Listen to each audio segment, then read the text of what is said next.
طه ما أنزلنا عليك القرآن لتشقى إلا تذكرة لمن يخشى تنزيلا ممن خلق الأرض والسماوات العلى الرحمن على العرش استوى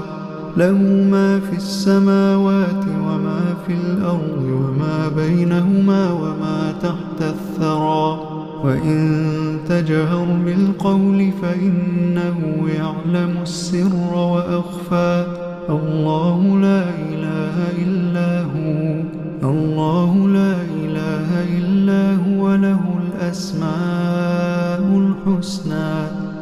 وهل أتاك حديث موسى